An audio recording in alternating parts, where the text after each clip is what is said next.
Who's in position to run the league moving forward? If you think about Colorado coming in, I am that, and that's who I hone in on right here. Colorado beefs up the offensive line. You see, there's a TikTok that came out of a guy explaining how he got cut and how he walked to the coach's office and Deion was like, all right, you're cut. And then he walked out. This is a sob story that happens at every college in America. Yeah, just making Deion, supposed to make Deion look bad of, you got cut. You got cut from a 1-11 team, buddy. That's what's going to happen. I think there are some fan bases in the Big 12 that hoped their coach would do that. Yeah.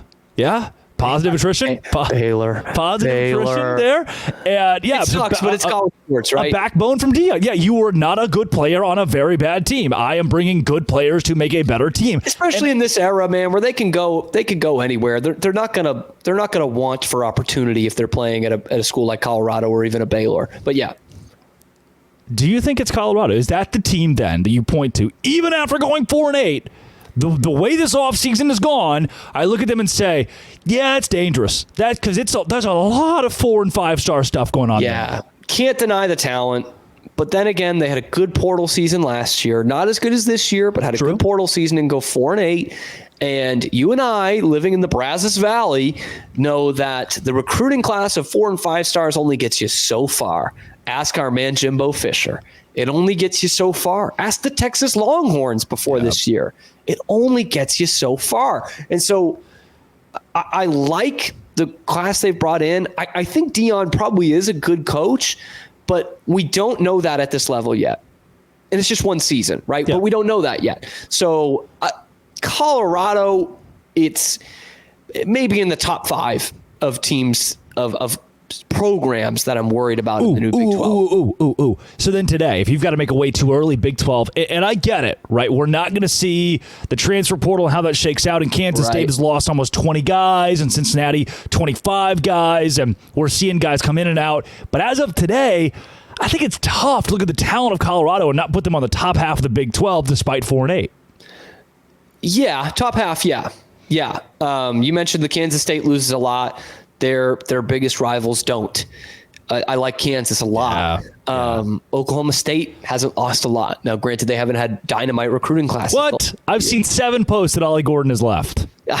Every day, Ollie Gordon is leaving. And until he actually does leave, they're in a good spot. All from @on4 or @267 on Twitter.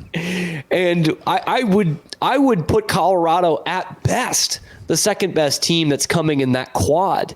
I think Utah, obviously their program is incredible. But Arizona last decade, and Arizona had an excellent year, and it looks like Jed Fish. Looks like he's staying. Yep. So right now, at best, they're second, but I don't put them ahead of Arizona, even with that recruiting class. So yeah, Colorado, I think, is going to be a good team in the next half decade. With Deion. Arizona's a top 15 team in America. Yeah, but Arizona's damn good, man. People forget. And then talk about we're stirring kind of out of no and sleeping giant. As much as Colorado's a sleeping giant, Arizona I think you mean absolutely Sleepy Joe, is too. But yes. I know we're in, this is Big 12 country. This is a sleeping giant at Arizona. They were just waiting for the right guy to be there, and it looks like Jed Fish might be the right guy. Stir in the pot. Stir the pot. Let's do it. UCF comes in, Cincinnati comes in, Houston comes in, BYU come in. They all weren't ready to compete. They all stunk.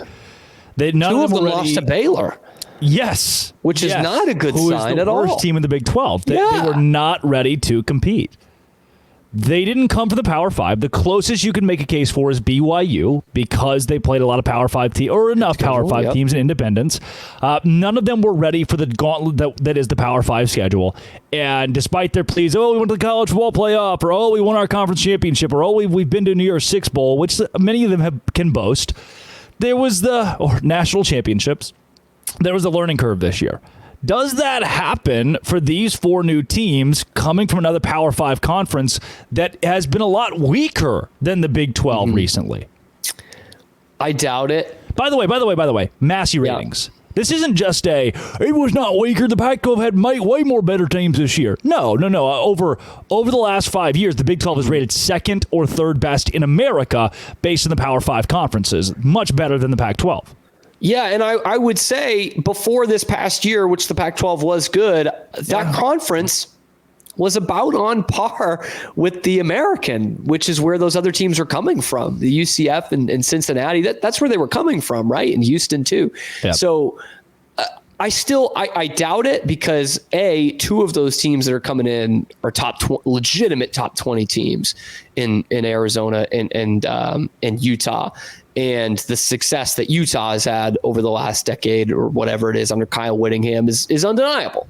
But having that battle-tested year this year in the Pac-12 is big. And I do think, as much as I hate playing the brand game, those teams, those programs have brands that the other ones that came in other than BYU didn't really have.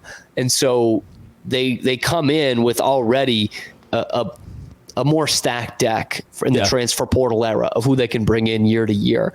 And that's another thing too. I also think the 4 that were brought in this year just weren't at great positions anyway in a 5-year window, if you will. None of them were like, we are ready to win now. Thank God we're going to the big conference. Like, here we go. We're going to make some noise this year.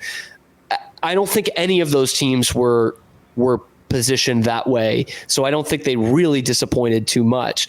But 2 of these 4 teams that are coming in next year are absolutely in that position, and maybe a third with Colorado when you talk about the hype that's coming in. Yep. So I do think these new guys do better. Just saw the tweet that you sent me. Bonk. Coming up, basketball. There have been some big surprises. BYU, not the least of these, and net. Let's go through the net in the Big 12. This is Locked On Big 12, part of the Locked On Podcast Network, your team every day. Today's show is brought to you by our valued sponsors over at LinkedIn Talent Solutions. Look, man, I'm going to be honest with you. I told you yesterday, if you email me, drake.c.toll@gmail.com, I'm going to give you a shot at being an intern. I'm always hiring an intern, and Baylor's not doing them next semester, so I'd love some help. But then I got some emails. I haven't responded to them yet. I'm going to respond to them, and I'm just going to send them the link of LinkedIn Talent Solutions. When you're hiring for your small business, do you want to have as many top-tier candidates as possible? LinkedIn isn't just another job board. They got a million professionals, which makes it the best place to hire. Hiring is easy. 86% of small businesses get a great candidate, qualified candidate within 24 hours. Thankfully, with LinkedIn, the process is intuitive, quick, and easy. They even just launched a feature that helps you write job descriptions, making the process even easier and quicker. Post your job for free at linkedin.com/LockedOnCollege, linkedin.com/LockedOnCollege to post your job for free. Keep in mind that terms and conditions do apply.